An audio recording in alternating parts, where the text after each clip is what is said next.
Star Wars Knights of the Old Republic 2: The Sith Lords was released in late 2004, early 2005, depending on the platform. Developed by Obsidian Entertainment, they would go on to create other titles such as Fallout New Vegas, South Park, Stick of Truth, and recently Avowed. Obsidian Entertainment managed to build upon the previous KOTOR and the Star Wars IP, delivering an excellent game. Nowadays, people often look back at KOTOR 1 and 2 with fond memories. Many agreed that these are some of the best Star Wars single-player games. I want to revisit KOTOR 2, but with a twist, our very own Blasters Challenge. Let's jump into the rules. Starting off, I'm only allowed to use blasters. There are plenty of blasters such as rifles, pistols, LMGs, and other ranged weaponry. This will be interesting to try since we will be really ineffective against Force users. Because blasters are the only things that can be used, grenades, melee weapons, and damaging Force powers cannot be used. Now there will be an exception to Force powers. We are allowed to use them, but they must be non-damaging. For instance, various healing powers and buffs are allowed. I'll talk about this more throughout the run. The game will be played on the difficult difficulty, which is equivalent to hard mode in other games. The difficulty cannot be changed during the run. Let me briefly explain some of the changes between normal and difficult mode. Damage received is increased by 50%. The playable character receives critical hits. There are some other changes that this difficulty includes, and if you're interested, I'll link this Reddit post down below that explain things in detail. Next, we must beat the game. KOTOR 2 has many planets and things to do on each one, but we will have to conquer each challenge. Lastly, glitches and or exploits are allowed, so expect some cheeky ways to take down bosses and get around areas. KOTOR 1 and 2 are such awesome games, and so I'm super excited to play this again while sharing it with everyone. Let me know down below if you'd like to see more KOTOR content in the future. One quick thing I want to mention is that we'll be showcasing the challenge alongside the story in this video. This is meant for those who are unfamiliar to the game and its storyline. A couple of years ago, I played KOTOR 1 and 2 for the first time, and was extremely happy I wasn't spoiled the story beforehand. Because of this, I feel it would make the video much more interesting talking about the story and challenge side by side. If you haven't seen the KOTOR 1 challenge, I'll link it in the description and up above for those who missed it. Make sure to smash the like button, comment, and subscribe if you haven't yet. Without further ado, let's get into the run. Starting the run, we see a cutscene showing a ship drifting through space, with the crew unconscious. On Paragus, a mining facility, our character wakes up from a bath.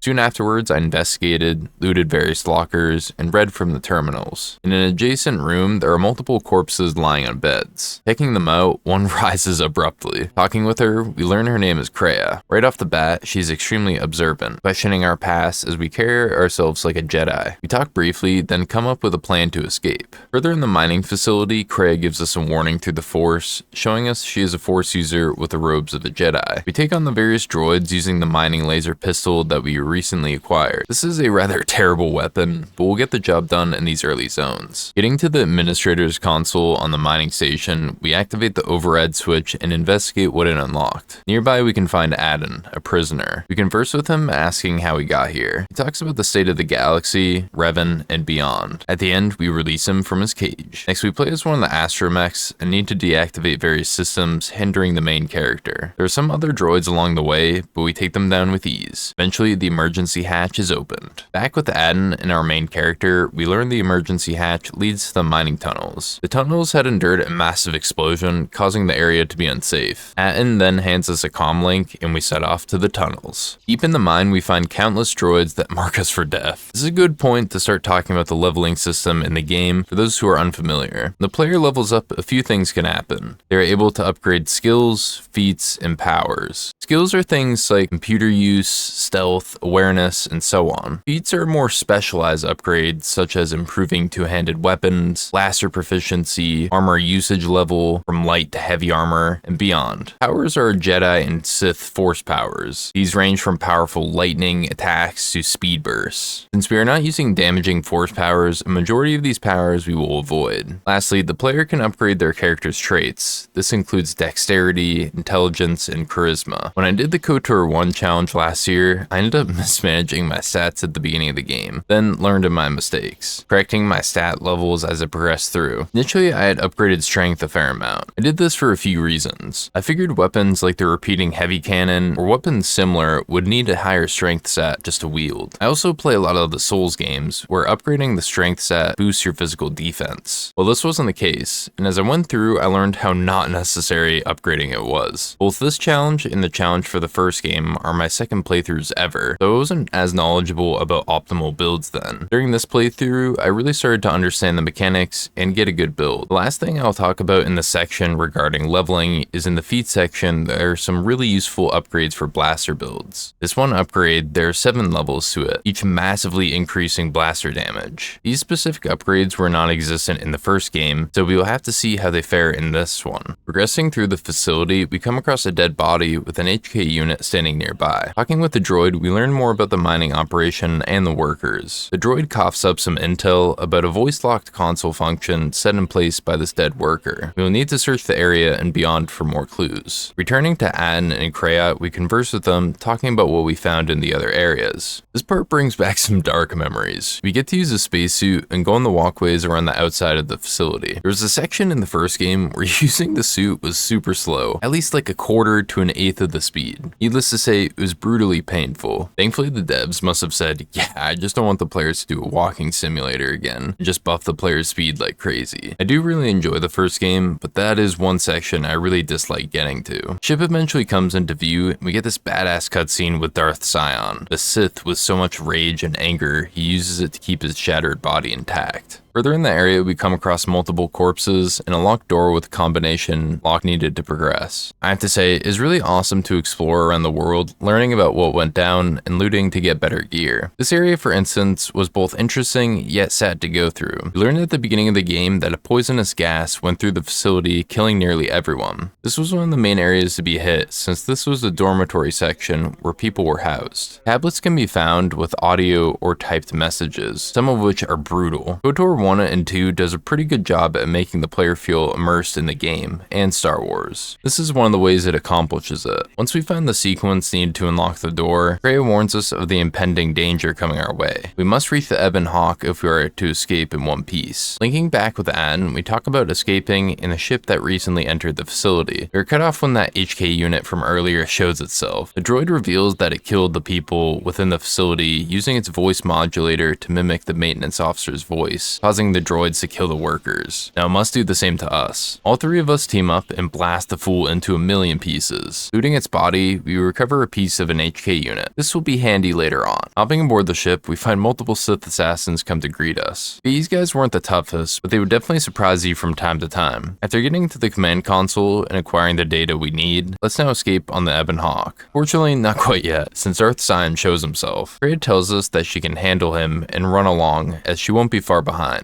Sion and Kreia talk, showing how she was once a Sith Lord and he was her apprentice. A battle breaks out, and Sion cuts off Kreia's hand. This was so powerful that even our character can feel it too. Like Revan and Bastila, we have a powerful force bond with Kreia. Finding the Ebon Hawk, we hop aboard when Sith troopers ambush us, hoping to put a stop to our takeoff. You have to use a turret here to defend Aden as he prepares the ship. Ultimately, we escape Paragus, opting to keep our distance from the enemy ships rather than exploding the facility. Talking with Kreia and Aden, we talk about the past events, where to go next, and why the Sith attacked us. The Sith believe us to be the last of the Jedi, and won't stop until we are dead. We also hear one of my favorite lines of dialogue in this game. True, but as one trained in the Force, you know that true coincidences are rare. Both applicable to the game events, but also daily life. Now, one thing that I did in KOTOR 1 Blasters Challenge was trying to stay on the light side as much as possible. That meant charitable, honest, and truthful actions. That was a really fun playthrough to do. This time we were going to be as bad as we possibly can, invoking death and destruction wherever our hand extends towards. The galaxy won't know what hit them. Going to Kreia's chambers, I talked with her more, reflecting on my actions and asking for guidance. Now, I won't be able to cover everything in this video since it would be hours long. Instead, if you are interested in watching the full challenge, alongside other challenges I complete, head over to the VODs channel. Here, I post streams and highlights from over the years. The first planet we will go to is Telos. Upon arrival, Lieutenant Gren, alongside some other Telos security members, take us in for questioning. This is because of the Paragus mining facility incident. Once taken in, a suspicious person goes near a ship. You'll see her much later on. Once questioned, a bounty hunter comes into the prison, hoping hoping to cash out on the bounty placed on our heads. Unfortunately for him, it's a 3v1. Dude could not handle our kung fu moves. Eventually, we are moved to an apartment where a few people come to speak with us. Moza, representing the Ithorian planet restoring interests on Telos, alongside Jana Lorso, speaking on behalf of Zerka Corporation. Both have different reasons for contacting us for help, but we'll have to eventually choose which side we want to support. Nearby in a local apartment, I decide to loot and rummage around. The homeowner comes back to find us skulking around, stealing his stuff. Channeling the dark side, we take down everyone who stands in our way of power. This was but one of many. Speaking with Chodo Habat, the leader of the Ithorians restoration group on Telos, talk about the message with Moza and how we can help his cause. He speaks of restoring our connection to the Force, but only if we help him with some tasks. First of which is to safely transport cargo from the docks to where we are currently. I agreed, then headed off to explore more alongside finding the docks. In the cantina, we find one of my favorite optional objectives to do in the KOTOR games is the swoop racing. This is much more action-packed than the first game, alongside being much more fun in my opinion. Basic gist is to get to the end as quickly as possible, basically like a drag race. There are various boost pads and obstacles, so the player needs to be paying attention. Thank God they do not have that bullshit race from Manon. That was arguably the toughest swoop race from both games. Once we become champion, we receive a large sum of cash alongside XP. Further in the cantina, I went around conversing with the people. Jana Lorso, one of the Zerka Corporation members, can be found here, alongside some other quest-giving NPCs. You'll see Jana very shortly. Making our way to the docks, we locate an Ithorian who has the cargo needed to be transported. When we are about to head back to the Ithorian compound, the thugs ambush us, hoping to destroy the droid. A battle breaks out, and blaster bolts go everywhere. At this point, we have some slightly better weapons, and a plethora of buffing force abilities, so this was a quick fight. Bringing the droid back to the Ithorians, they are extremely pleased by a job well done, after which they immediately transfer their data into the droid. Chodo reveals the thugs were from Zerka Corporation and the exchange working together to stop the restoration project. Now, to be honest, this questline isn't the most dark-sided thing in the game. In fact, it's very light-sided. The reason I did this was because I believe the reward you unlocked at the end isn't accessible if you do the other routes. Speaking with some of the exchange henchmen, we bait them into a fight imbued by the dark side. These fools need to suffer for what they've done to the restoration project. Buffing up like crazy, then taking them on was the optimal play, so I inflicted as much damage as possible, alongside receiving less damage. Even so, these guys were quite tough and tanky. Sooner or later, we come across Lopak Slusk, leader of the local exchange branch. Luxa and her Gamorrean bodyguards come in also, and she says how the business is now hers. Sorry to both of you, but I gotta do what needs to be done. Siding with neither Lopak nor Luxa, we take them both on. This was rather tough, and I had to do a bit of cheesing here, but in the end, we emerge victorious. Before leaving the exchange compound, we speak with the receptionist. She pleads for her life. Sorry miss, but you are made of pixels, and there can't be any witnesses. Yet another victim of our dark side conquest. Going back to Chodo and talking with him about what went down with the Zerka and exchange groups sends him to hear of the passing people, but he is at least happy the hindrance is dealt with. One thing that's absolutely hilarious and is cool, that once a player goes down the dark side path, their character will kind of look the part, eventually getting Sith eyes. It's funny looking at my character's face and eyes,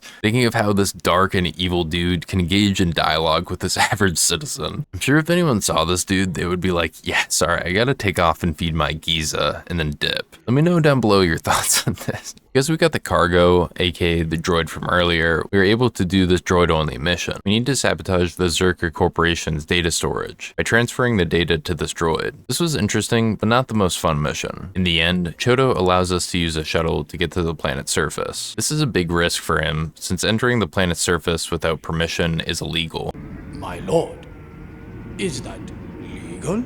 I will make it legal. But we are gonna do it anyway. Last thing Chodo did was the thing he promised during our first encounter. He healed our connection to the Force, allowing us to have a higher Force point count. This will be very useful for buffs. Before leaving to the planet's surface, a battle breaks out in the Thorian compound. Zerka Corporation tries to get revenge by planning their own attack and make sure that none survive. In the end, we save the Ithorians. Getting on the shuttle bound for the planet, we get a small cutscene showing Karth Onasi talking with Lieutenant Gren. For those unfamiliar, Karth is in the first first game and is a playable character. The cutscene ends with our shuttle taking flak from enemy AA guns, and we go crashing down. Waking up after the crash, Bowder greets us. He is an old war friend of the main character back in the Mandalorian Wars. He helps us and our friends get back on our feet and talks about the state of the planet's surface. Lastly, Bowder recommends that we go to the Zerka Corporation base to see if there's anything there that we can use to escape. Along the way, we find mercenaries, local fauna, more mercenaries, and mines galore. In the Zerka base, it felt like I was fighting a never-ending army. When one enemy was defeated, another would pop up and charge in. I had to play this area with extreme caution, taking down enemies as efficiently as possible. This was a long battle, and there were times where I had to retreat in order to take a breather, heal, and reload the magazine. At the end is an entrance to the old military base, located below ground. Now this next area was strangely difficult. The beginning sections were straightforward. Take down a few robots here and there, get poisoned by the defense system, and activate the reactor. Once activated, hordes of droids will hound the player. These droids absolutely wreck your HP bar too, so I had to constantly heal to stay alive. Back at the hangar bay, where we can escape on a ship, a massive droid halts our progress. This was the strangely difficult part that I mentioned. Basically, this dude was durable as hell, and this fight took at least 30 minutes or so. I did end up finding a funny glitch or exploit to help myself out. There's a console within the control room. When it interacted with, this will bring back all the allies that fell in battle. Needless to say, I used this mechanic to take this guy down, alongside near the end buffing myself to an absurd degree. This was fun, but a dreadful experience. Let me know down below any tips or suggestions for this fight, as this would help in future challenge runs. As we are flying the shuttle, 3 HK-50 units shoot our ship down, crash landing in this frozen wasteland. I had to do a bit of cheesing again for this section. The initial volley of bolts fired absolutely decimated Kreia and Aden, leaving just me. One super useful tip that I learned from a commenter on the first game's blaster challenge was that you are able to pause and heal from the menu. This instantly heals the player, and there's no animation for using the item. Super useful in countless situations. Using the healing trick alongside knowing how the AI works, I slowly pick off the HKs one at a time, ultimately taking them all down. In the end, we get some more HK parts and find something below the ice. Finding a base, specifically a Jedi temple, we meet the various handmaidens and talk with Atris, a Jedi master. Talking with her shows that we had a work relationship at one point, both working for the Jedi during the Mandalorian Wars and Revan's height of power. She is displeased to see us since we were exiled from the Academy and being a Jedi. Atris has an interesting character arc in my opinion. I really enjoyed the dialogue exchange between the two. Eventually one of the handmaiden tells us that our ship is stored in the hangar and to leave as soon as possible. Before we do that though, I want to attempt this fist only 1v1 challenge that I vividly remember from my first playthrough. I ended up making a small compilation where I went through KOTOR 2 and had a lot of fun in the playthrough. Check it out if you're interested. Back on the Ebon Hawk, we learned that T3 downloaded Atris's data from her academy. Stored in the data is the meeting between us and the other Jedi Masters, eventually resulting in our exile. The main reason for us being exiled was following Revan's teachings and fighting in the Mandalorian Wars. I'm paraphrasing a bit, but if you're interested, I'd highly recommend watching the VODs channel to see the whole cutscene. In the end, our character, frustrated, stabs her lightsaber into the center obelisk before leaving the academy forever. Now our task is to locate and get in contact with each Jedi Master in order to understand what happened regarding us being exiled and the state of the Sith. I went to speak with Kreia to gain more insight. She despises the fact that we have been continually harboring more people, but just like Revan, our character inspires loyalty, strength, and all the other good and bad traits. These people came to us because they either saw our strength or our wisdom. Kreia believes them to be nothing but tools. She talks about how our allies echo our feelings within their own actions, which has been quite evident when interacting with various NPCs. There were 2 places that I really wanted to go once the galaxy map opened up more. It was between Dantooine and Korriban, since these are 2 locations I really enjoy exploring. I ended up going to Dantooine first, since I figured it would be a bit easier compared to Korriban, which will be clear when we get there. Dantooine was home to one of the many Jedi academies spread throughout the galaxy. During Malik's dark reign, he bombed Terrace, Dantooine, and many other inhabited areas. Nowadays, people go to Dantooine to loot the academy and ruins. After landing, we speak with some of the Kunda locals and ultimately the administrator. One individual talks about moisture farming and how some of his equipment was sold defective. Begging for our help, we accept, but not to be light-sided. Instead, to ask for a high reward at the end. The administrator talks about the old Jedi Academy. She also says that she saw us landing aboard the Ebon Hawk, which is a ship known to be associated with a Force user. The last thing mentioned is that the administrator has been in contact with Master Vrook, but has been missing for some time. We'll have to investigate around for some clues. Many of these other NPCs have a quest line, so we will have to return here later on, once we complete their associated tasks. Out on the Kunda plains, we find multiple Kinrath creatures come out to play. Eventually we will see Viper Kinraths, which are these souped up versions of the regular beasts. Progressing further into the plains, we come across the destroyed and abandoned Jedi Enclave. It's such a cool cutscene showing the structure and its damage. Now, as we are fighting the local beasts, I want to quickly say a few things. First is that this is being emulated on an Xbox One. Because of this, the game is set at its original aspect ratio, which I'm sure has been apparent for you watching. To be honest, I really enjoy playing games on the original console, such as running Most Wanted on the 360 and so on. Now, I do plan to do modded content in the future and may include KOTOR. Let me know down below if this is something you'd be interested in seeing. Near the academy entrance, multiple scavengers come out from their looting trip. They boldly ask what our deal is and boss us around. Man, do you not see my character's evil face? Do you really think he's gonna back down from this? Yeah, sorry guys, but as a wise man once said, Leave only fire and ash! so we will have to follow in his footsteps. A battle breaks out, and we take these fools down one at a time. Inside was a hectic experience. Countless Kinrath and Lagrit creatures aimed for our demise. There are what feels like 50 plus rooms down here, each with their own small army inside,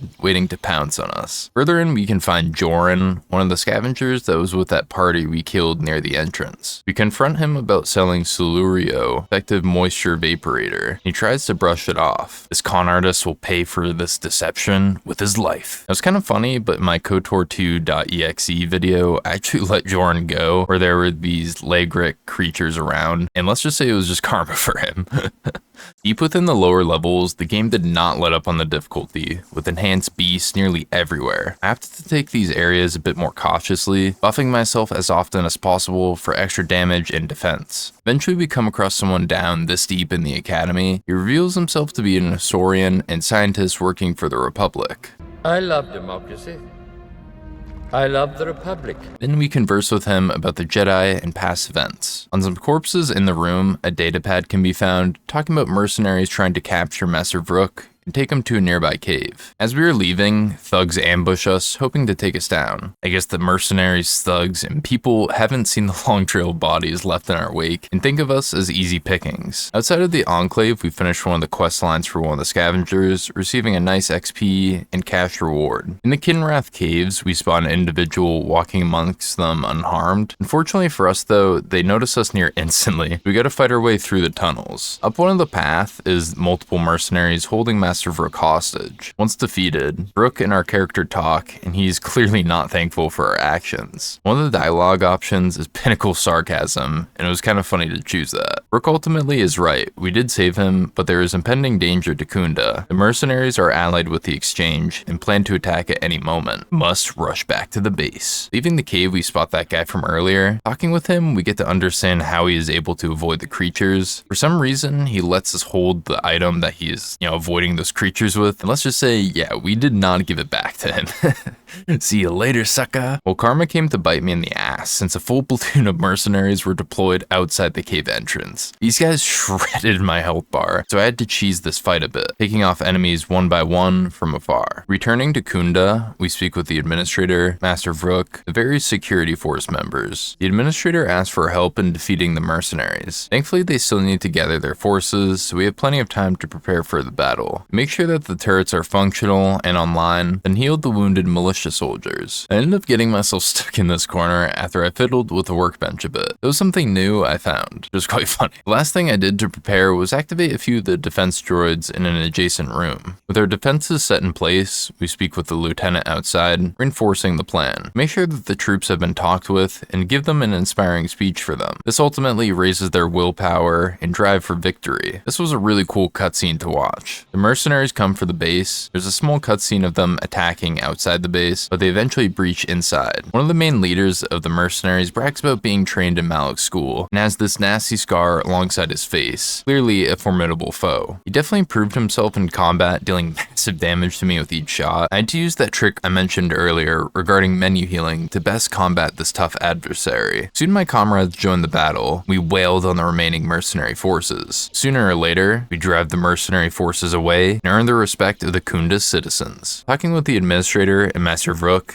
They thank us for our admirable work. Master Vrook then teaches us a Jedi technique where we are able to switch lightsaber forms. Fortunately for this run, it's just basically useless. So sorry, Master Vrook. With Dantooine completed, let's return to the ship and get out of here. Back on the Ebon Hawk, we feel a strange presence as soon as we enter the ship. Searching around, we find a Sith assassin lying in wait for us. Fiercely attacking us without any words, we quickly retaliate back. Once again, she proved to be a tough battle. It seems this is about the point where enemies will be dealing massive damage towards the player. After defeating her, she begs to end her life, but then quickly faints. Conversing with Atten, we come to realize she comes from a distant planet said to have been destroyed not long ago. We will have to talk with her soon when she regains consciousness. With a lot on our mind, we need to talk with Kreia, reflecting on recent events, especially regarding the Sith assassin. She commends us for her awareness to determine why the planet was destroyed, most likely because something wanted to blind the galaxy. Our next destination is Korriban. This place was a focal point for the Sith Empire, especially regarding training new recruits and past Sith knowledge. Before landing, we talk with other members, then head out. I opted to take Visas and Atten. I wanted to take her with us to ask about her past regarding her master and destruction of her race. He explains how one can be so powerful in the Force that even a planet bends to their will. Her master was one of those individuals. Wanting to see how she fares in combat, I gave her a blaster and was super excited to have her on the team with buffs and stuff. Oh, she just used the Force on that creature. Well, she's out of the picture. Yeah, this was one thing I realized about her, so I quickly swapped her out. Basically, if I wasn't constantly using her and manually, inputting attacks, then she would just, have some Force power used. Luckily, it was caught early on and was just one creature, so it isn't a big deal, but,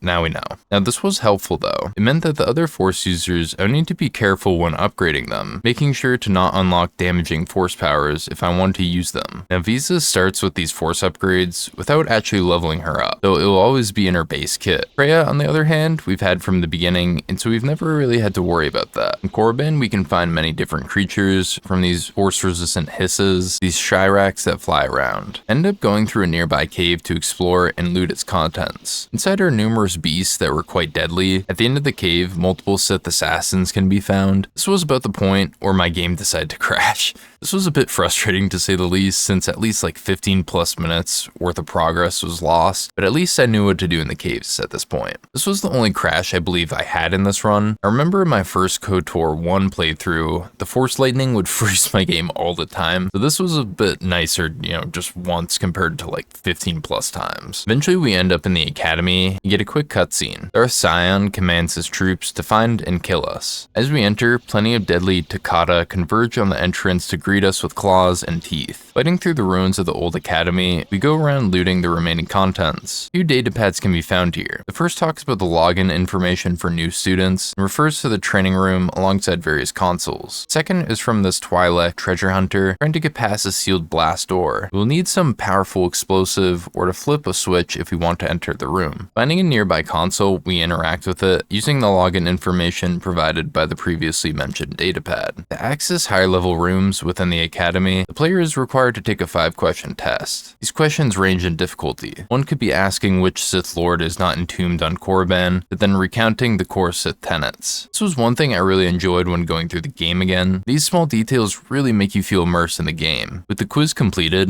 we were able to access the training room to further test our skills. Close to the console that we just interacted with is a datapad talking about thorium charges located in a nearby locker. They mention it's used for cave-ins, but we will be using it shortly to investigate what's behind that locked door. The training room, once I walked in, I knew the trouble I was about to get into. With multiple starving Takata creatures in cages, we are going to need to defeat them in order to progress. When completed, this locks an adjacent room. Going into that room, we come to realize the Jedi we were supposed to find is here and very dead. On her corpse, a datapad can be found, revealing some of her final moments. Darth Sion awaits us as we were about to leave alongside some Sith assassins. I opted to target the assassins first since they could be dealt with much easier, then proceed to fight Sion. This dude was tanky, inflicted high damage. I ended up needing to restart this fight a few times since it proved to be troublesome. Dealing enough damage, Kreia talks with us through the Force, advising us that we should retreat as this is a losing battle. Taking her advice, we dip out of there. Sion is clearly not happy, sending his troops to hunt us down to the ends of the galaxy. One thing that is really enjoyable to see is how the NPCs on the Ebon Hawk talk with one another. Visas and the Handmaiden talk talk to each other as we board the ship. The handmaiden believes her to be a threat, while Visa states how she basically idolizes us and wants to support any way she can. Because we have already been to Korriban and Dantooine, there are a few locations we have yet to explore. Choices between Nar Shaddaa or Onderon. I decided to head towards Onderon for a few reasons. First was that Nar Shaddaa, during my first playthrough, was extremely difficult. The various encounters with the enemies there proved challenging, so I wanted to be leveled up a bit before heading there. Second was because Onderon's questline is a bit more straightforward. As we go to get in line, the Ebon Hawk is pursued by the planet's security forces, resulting in us crash landing on a nearby moon. Our character, Aten, and Kreia talk about the current situation. We come to find out that this is Duxon, a planet that was impacted by the Mandalorian Wars. On Duxon, we can find a lot of wild beasts roaming about, such as Canucks and Malras. Nearby is a crashed ship that we are able to salvage parts from. Up the path, we come across some Mandalorian bros. Talking with them, they ask why we are here, and we respond back that we crash landed trying to get to Onderon. Eventually, they take us to their camp. Meeting with Mandalore, leader of the Mandalorians here in Duxon. Conversing with him, he says he may have a way of transporting us to Onderon, but only if we help him with a few tasks first. Talking with the various Mandalorians around the camp, we ask ways that we can help. As this is going on, let's talk about blasters and how they have fared thus far. Blasters are excellent for dealing high damage and at range. The stats on the weapons are extremely important. Bonus attack damage is always welcome. I haven't mentioned the workbench yet in detail, so let's talk about that. Workbenches allow the player to craft or break down certain items, alongside improving weapons and armor. I really enjoyed the stun modifier for blasters, and when all three party members had this, the enemies could hardly get shots in. Some other examples of upgrading weapons include increasing the damage range of the weapon. For instance, if it's like 10 to 14 damage, it would then be 11 to 15. Another example is that it can boost the base damage, for instance, a +3 modifier. Feats in the leveling menu are really OP, even in the difficulty. The blaster proficiency upgrades I mentioned in the beginning have truly proven useful in the run, massively enhancing our damage output. Levels like dexterity are extremely important for blasters, especially for getting high damage. Enemies that have melee weapons have proven to be the most troublesome, more so when there is a large group of them. Force users like Scion are a great example of this. We will see many other challenging encounters later on. While we still have a ways to go, it is interesting comparing this to the first game. Blasters feel much more powerful in this game, and the previously mentioned feats help. This is one reason the first game feels much more harder compared to the second.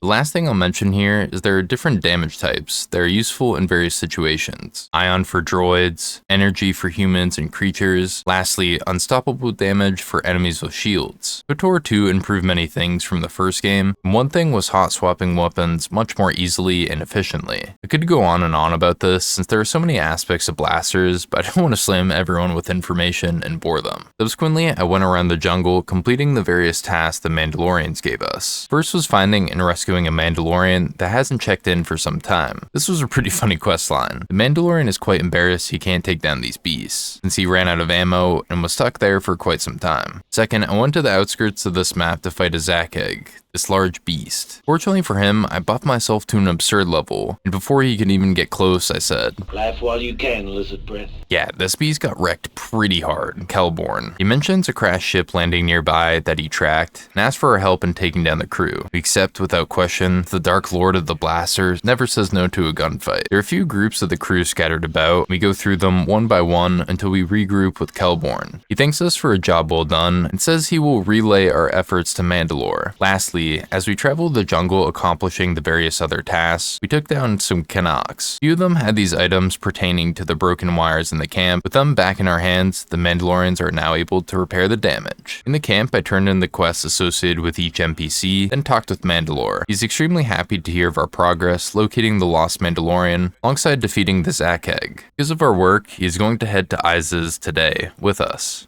Mandalore goes to prepare the ship when Kreia interrupts to speak with him. She boldly talks about the Mandalorian Wars and the Mandalorians being a dying race. This is ended when Sith assassins ambush the base. This was an intense fight with all the blaster fire going everywhere. I tried to buff my troops as often as possible in order to give them more damage and defense. This way they could quickly eliminate the enemies. Ultimately, we defeat the assassins, and Mandalore suggests leaving for Iz's immediately. Landing on Onderon, we get a quick cutscene showing the Queen and one one of the Jedi Masters talking about the attack, specifically regarding the Ebon Hawk being shot down. The Queen's general is vying for power and started a false rumor that we started the attack. Speaking with the various people around the entrance to the city, we learn about the state of things regarding the Queen and the general. Making our way into the city, we talk with the palace guards who refuse to let us in. We will need to find another way of entering. As we head into the other districts, thugs and mercenaries ambush us. Clearly, they don't know what's coming for them. I had Kreia buff us up, while Mandalore and I dealt with the threat at hand. There was a large variety of enemies, including grenadiers, swordsmen, and ranged blaster users in the back. This proved that even with multiple enemies, our tactics, weapons, and defense proved superior. Outside the cantina, we learned that a soldier captain was murdered nearby, and they have a suspect in custody. Unfortunately for us is Dagan Gent, the contact we were supposed to meet. He's a big part of our plan to enter the palace, so we would need to rescue him in some way. Going inside the cantina, I want to figure out what happened to the captain that was murdered. I ended up getting a bit sidetracked and started doing some swoop races. This one proved more troublesome than the previous tracks we've been on, so it required a few restarts. These races are extremely fun, and I highly recommend attempting these as it provides a morale boost, XP, and some credits. Returning to the heart of the city, we speak with Captain Riken, who is one of the people overseeing the murder case. Asking what occurred, why and when, he tries to answer our questions to the best of his ability, ultimately questioning how we can free him. He states that we will need a plethora of evidence in order to release him as a non-suspect. Back in the other district, I went around talking with the various NPCs, piecing the puzzle together bit by bit. This was a fun questline to go through, as it feels like you were really playing a detective. In the end, we gather the evidence. Speaking with the captain once again, we show him the evidence alongside bringing one of the locals, who is a friend of the victim. The major intervenes, saying how our little investigation was of no use, and that Dagan is the murderer since he had ample motive. Over time, we slowly convince him that he is in fact innocent, and eventually the major releases him. Going to Dagan's house, we speak with him, asking for help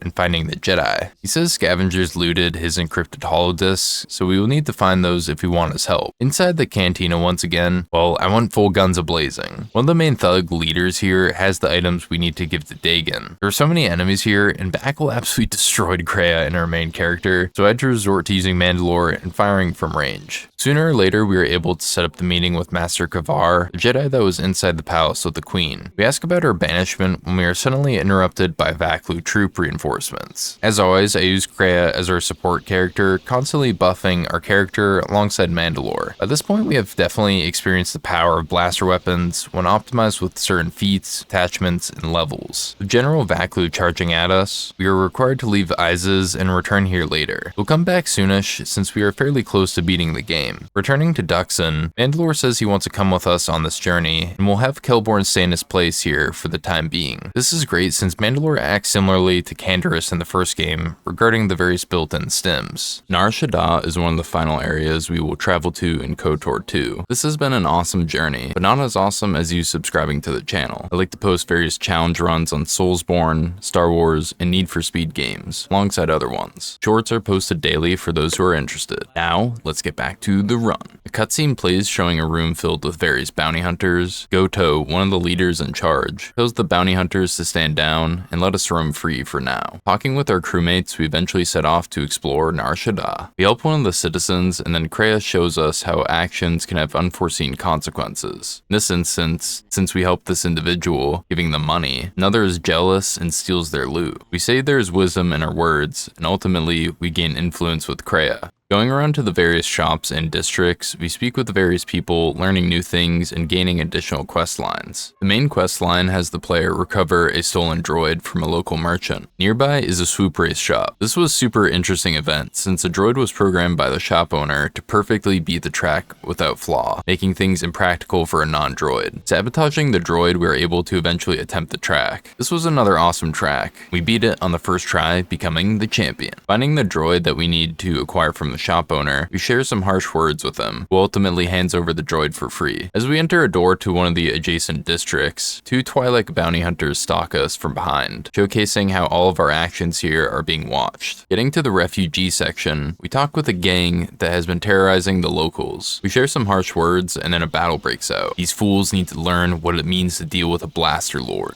We fight some Gamorreans, then save a little girl. The girl's mother can be found in the center of the refugee section, and will reward the player upon her return. Now there is a lot that happens in Nar Shaddaa, and a lot is an understatement. This planet, to be honest, is one of my least favorite locations in the game. Definitely grew on me more throughout the playthrough. Everyone has that one or two locations that they just don't enjoy when playing through games. The Catacombs in Dark Souls 1, Shrine of Amada in Dark Souls 2, and so on. This is mine for this game. Now, I had a much worse experience in my first playthrough, so that is probably one of the reasons it resonated with me when I went through a second run. When I played then, I faced countless glitches. A few instances I lost progress where my character's body was just filled with textures of a man's face. It was pure nightmare fuel. Not even Miyazaki would dare put this into Bloodborne for how cursed it is. During this challenge run, I don't think I experienced any bugs or glitches in this section, which spared me some headaches. A couple instances I remember having extreme trouble with was taking on those two bounty hunters alone while the player is controlling Atten. This time around, I beat it on the first try and dealt massive damage. Before I got my shit kicked in, this time we ballin'. I did cheese them quite a bit, but hey, we take what's given to us. A win's a win. As mentioned previously, I won't be showing everything in the run, so I heavily implore you to check out the VOZ channel if you are interested in more content. After dealing with the various bounty hunters, the exchange, and Goto's ship, we eventually find Master Rizz Kael and speak with him. He teaches us another lightsaber technique. Sorry man, but we will just not be using that. He ends by saying that we should meet him and the other Jedi Masters on Dantooine at the Academy ruins, but that won't be for a bit. Back on the ship, we have all the parts for HK-47 now, and rebuild him. He was such a funny character from the first game, so it'll be nice to have him again in the squad. Going back to Duxon, we are now able to complete the Onderon questline with the Queen. Speaking with the Mandalorians, they tell us that General Vaklu and his troops have allied with the Sith. Kreia uses the Force and senses something that is linked to the fate of Onderon and its people here on Duxon. Because of this, we will need to split up into two teams. The first team will go into the jungle to investigate the disturbance on the sensors, while the main character and two others will join the second team fighting towards the palace to save the Queen. I opted to have HK-47, Atten, and Bao-Dur on a team together. This was a costly mistake that will be revealed later on. Fighting the local wildlife, we eventually come across the Sith Temple. Here there are multiple troopers alongside lightsaber-wielding Sith. This was a tough mission, to be honest, since I didn't have a healer alongside having our main character, who has really OP stats and weapons. I really enjoyed going through the Sith Temple. The whole design inside was awesome to witness. This is the point where the game is going to throw everything at the player, not really hold back. At the end of the temple, we find multiple Sith Masters attempting some sort of ritual. They fight us off, and Atten gets shredded near the beginning. Now, Atten has this really awesome perk that will continually revive him during a fight if he goes down. The only thing needed for him to continually get up is that another unit needs to be alive. Otherwise, you'll just lose and have to reset back. Ultimately, we defeat the Sith and stop their scheme. Now let's switch over to the other crew. Back at the Mandalorian camp, we take a Balisk war droid to Onderon. Once we land, Vaklu's soldiers come at us from every direction. By this point in the game, we have nearly, if not already, maxed out the best force buffs that we are able to get. Since there is such a wide variety of buffs, this greatly enhances the player's damage and defense. I found the best was Master Speed, as this to my knowledge lets the player have an additional turn each round. Another awesome one was Battle Meditation. Similar to KOTOR 1, this greatly enhances the combat capabilities of your squad. Sooner or later, we get to a force field that blocks the pathway ahead. This was that costly mistake I mentioned not too long ago, and this proved to be a roadblock in the run. Bao-Dur is able to smash force fields, allowing the player and allies to pass. Because I used him for the first mission, I was unable to select him for this. Unfortunately, I had to resort to using a lightsaber, as this was the only way to pass without him. Now, if there's another method besides using Bao-Dur or a lightsaber, I'd be really interested in hearing down below in the comments. Now, I was quite disappointed that this occurred, and at the very least, the player couldn't switch to Bao-Dur. I guess like KOTOR 1, there are certain areas that the player has to use non-blaster items. In this case, it could have been avoided, but like I said, this is my second playthrough of the game, so I don't have everything memorized down to a T. After using the lightsaber on the force field, I immediately switched back to blasters, so no enemies were harmed without blasters technically. In the future, I plan to do more KOTOR content. Hopefully, I will get more used to the progression path, items, quest lines, and so on, alongside avoiding things like this. As we approach the Queen, we learn that General Vaklu has a massive beast that is trying to break down the main door into the throne room. To get around this, we will have to go around the perimeter, taking down the various soldiers and such. There is a quest line of defeating the Slicer on the opposite side of where Captain Riken is located. Ultimately, we get to the throne room where a massive battle breaks out. One side aids the Queen, while the other seeks to dethrone her. I really enjoyed the hectic nature of this battle, and it was awesome to buff my character to the maximum, seeing what sort of damage we could get. One of my favorite abilities is Rapid Shot, since the player does a few extra shots to get increased damage. It downside is the accuracy is terrible at low levels. With our high-leveled characters, especially our main character, this ability shreds enemies' HP. In the end, we defeat General Vaklu, choosing to end his life. The Queen thanks us for our actions, and then we speak with Master Kavar regarding the Lost Jedi. Afterwards, he shows us another lightsaber technique. Similarly, we will not be using this one. Getting to the Dantooine ruins, we meet up with the Jedi Masters. Ultimately, they condemn our actions in the past as they do with our current actions. Kreia comes in and taunts the Jedi Masters, eventually showing her true side as a dark Sith Master, killing them. Now, I have to talk about this. Holy moly, this was shocking on my first playthrough. I did figure that Kreia was evil, but was shocked at how the Jedi Masters were used in the story, I guess. It definitely made a lot more sense on the second playthrough, as you can see faint hints of betrayal when speaking with the Jedi. Finding the Jedi is similar to getting the fragment pieces in the first game. Now, does this feel not as worthwhile as finding the star map fragments in KOTOR 1?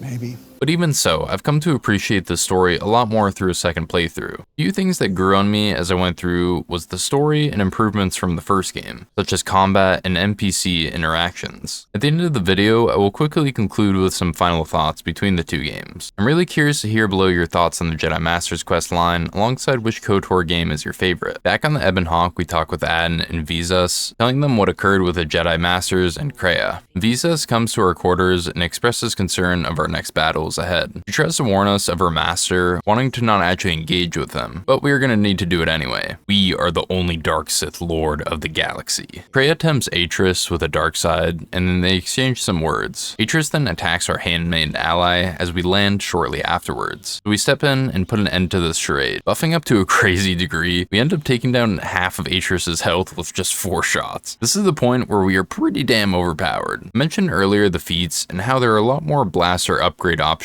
in this game compared to the first. Another thing that helps too is the various attachments. Similarly, these are a bit different than the first game, and are much better with more variability. As we defeat Atris, Darth Treya speaks with us, aka Kreia. He mentions that there needs to be someone that betrays the Sith and the Jedi within the galaxy. If not Atris, then it falls upon Kreia. The last thing she spouts is that Darth Nihilus, Visa's old master, is heading to Telos to unleash his destruction. Hopping aboard the damaged Venator ship with some Mandalorian bros, Mandalore and Visas, we must plant several charges around the ship. Now, beforehand, I did mention that I didn't want to use Visas because she has some damaging force powers. Well, I decided to use her as I remembered something from the first playthrough that we'll see shortly. I opted to use her as often as possible, or pause the game and switch, to ensure that she didn't use those damaging force powers. Instead, she would take over the role of Kreia, basically buffing and healing the team. Inside the ship, we find numerous Sith troopers, assassins, and Sith apprentices waiting to take us down. As we were placing explosives, one goes off premature, which throws off our entire plan. We will need to find another bomb or something that can cause a massive explosion. Further in, we come across Visa's old meditation chamber on the ship. She takes a moment to reflect, and comes out embracing the dark side even further. This results in her having bonus force points, which was something useful I remember from my first playthrough. Nearby, we can find Tobin, one of the soldiers from Onderon. It's quite apparent that he has been brainwashed or at least manipulated by the dark side. We're able to talk with him and convince him of using the torpedo bay as a makeshift explosive. Now we need to finish what we came here to do. On the bridge, we find Darth Nihilus and converse with him, saying how Kreia has lied to him. This throws him into a feeding frenzy, and he tries to siphon our power. I choose to keep our main character in the front lines, absorbing all the hits. Visas hung back and provided some buffs, and Mandalore was the ranged blaster support. Even with all of these buffs, Nihilus hits like a truck, so I have to often use that healing exploit alongside saving my level up for when healing is desperate. This was something that happened a bit less frequently, so I haven't mentioned it. When the player levels up, it brings them back to full health. This was a small exploit that was useful across the run and in various situations. Funny story, but when I went through my first playthrough, my characters got obliterated, leaving just Mandalore. I'll play the clip right now because it's just so damn hilarious. All those years, COD Zombies finally paid off. Training the final boss. This is him, folks. Look at him. Look at how menacing he is. This is as much menacing as he gets. My dude is just so done with this fight. He's just phasing over here. He doesn't give an F. Thankfully, this attempt went much better than the first one, as I kept everyone alive and had much more optimized build. Ultimately, we defeat Darth Nihilus. Darth Onassi thanks us for our actions in defeating Darth Nihilus. Then we set off for one final mission. We see a small cutscene showing Kreia returning to her role as Sith Master and reconnects with Sion. This is Malachor 5, final area we will go to in KOTOR 2. At the beginning, the player needs to go around the winding pathways in order to find the various consoles. These will be activated later. As the player is doing this, they will be hounded by native beasts. These guys are quite tanky and deal insane damage. Now you might have noticed the timer is just a bit off. I realized I had used the previous stream's ending time, but I adjusted it shortly once I noticed it. Now the timer isn't necessarily all that important in this, as it isn't a speed run, rather a challenge run, but I wanted to mention it nonetheless. Sooner or later we get to this section where these two massive doors close and we need to fight a colossal storm beast. Even with the various buffs and such, this was a challenging fight and it took a few attempts to complete. As we get to the Sith Temple's entrance, we are greeted by Sith assassins who humbly show us the way forward. Now this is the part where we need to go around activating the various consoles mentioned at Malachor 5's beginning. The player goes around to the previously found consoles and activates them. There are no enemies to my knowledge, just a simple point-to-point section. Because of this, I don't want to dwell in this section, so let's move on. Inside the Sith Temple, I unleashed all the dark-sided power that I had obtained over the journey. I guess you could say I had... I made sure that these fools understood the true Dark Lord is here, inflicting death and destruction as we press forward. From the Sith assassins to elite lightsaber-wielding apprentices, there were enemies nearly everywhere. I have to admit, this section was incredibly fun, and I was having a blast fighting my way through. Buffing myself to an insane degree is super satisfying to do. Going further into the temple, enemies are more plentiful and hit harder. Being alone for this mission is tough, but feels very rewarding taking down groups of enemies. Eventually, we find Darth Sion, and he questions why Kreia chose us. We say that our knowledge and experience was something that Kreia was truly invested in. Out of the KOTOR 1 and 2 boss fights, this has to be one of my favorites. Even as time passes, graphics get updated, technologies improve, nothing stands the test of time better than a good story. I find Sion's final battle to be extremely fascinating. The dialogue he says is top tier, and seeing him slowly learn through the fight that Kreia is just using him. Darth Sion is able to regenerate by using the dark side of the Force. Unfortunately, this does mean a long boss fight, but is well worth it. At least like 4 or 5 phases. I buffed myself more so than I usually would for a fight, and had at least 10 plus buffs going at the same time. As this was going on, if I received damage, I would pause, then heal from the menu. Finally, Sion, nearing his end, questions Kreia and commends us for our strength. Soon, the Dark Lord falls. Ultimately, we reach Treia's core, last area we will go to in the game. This is the culmination of everything we've learned thus far. Darth Treia waits for us, and says this is the final test that she has created. Taking Treia on, we use everything that we have learned throughout the game, buffing myself to an insane degree, healing from the menu to optimize turns, blasters that have great modifiers, and AI manipulation. First phase has the player take Treia on one-on-one. Similarly to Sion, she has a lot of health. One thing I play in my free time is Star Wars Galaxy of Heroes, and the Sith raid is always fun to go through. Treia in that game is pretty dang good too. Her second phase I was the most worried about, since I remembered having a lot of trouble previously. She uses the Force to send 3 lightsabers hurling in my direction. Each lightsaber is a different target with lots of health and high damage output. I was able to guide 2 of the 3 lightsabers away, but I only needed to deal with 2 initially. This made things much more manageable. Now there's this Force ability that I would rarely use. To be honest, I found it to be quite bad. It was great in situations like this, where I was low on Force points and need to buff up. This saps the player's HP depending on the Force power they use, but lets them cast additional powers at the cost of HP. Once we bring our health bar down, we shove her off the core and witness the ending cutscene. This has been KOTOR 2 with blasters only. This has been such an awesome journey and challenge run to go through. Let's recap what happened during the run. Starting on Pragus, we found and met Adden and Kreia. Helos was where we helped with the restoration project, but also our dark-sided nature started to push through. Dantooine was the first location where a Jedi Master was found. It was awesome to defend Kunda. Similarly to Telos, our dark-sided nature further developed. Fighting Darth Sion on Korban was the highlight of the planet, and this revealed how powerful he was. Onderon, Duxon, Nar Shaddaa was when our characters challenges really started to get OP. We started destroying every enemy that we came across. Out of the 3, I would say Duxon was interesting, especially that section where you have to defend the Mandalorian base. Mandalore was also just such a cool character. Lastly, Darth Sion and Trey's fights were an excellent way to finish off the run, proving that we were just a bit good with blasters. I guess you could say, skilled. You guys really enjoyed the first game's challenge, and so I want to thank everyone with a second video on the next game. Thank you guys for your awesome support over these past few years doing YouTube and Twitch. You guys absolutely rock. It's been awesome talking with you guys and hearing gaming memories and experiences. Thank you again, and I'm forever grateful. Let me know if you have any KOTOR challenges you'd like to see me attempt. In the future, I plan to do lightsaber and force powers only. This would ultimately lead to fists only, if it is even possible. Thank you for watching the video. Make sure to hit the like button, comment, and subscribe if you haven't already. This greatly helps to support me and the channel, alongside pushing the video out to others who may be interested. Try to do something kind for someone today, whether it's a small or large gesture. This is your boy Sealed Fawn, and I'm out.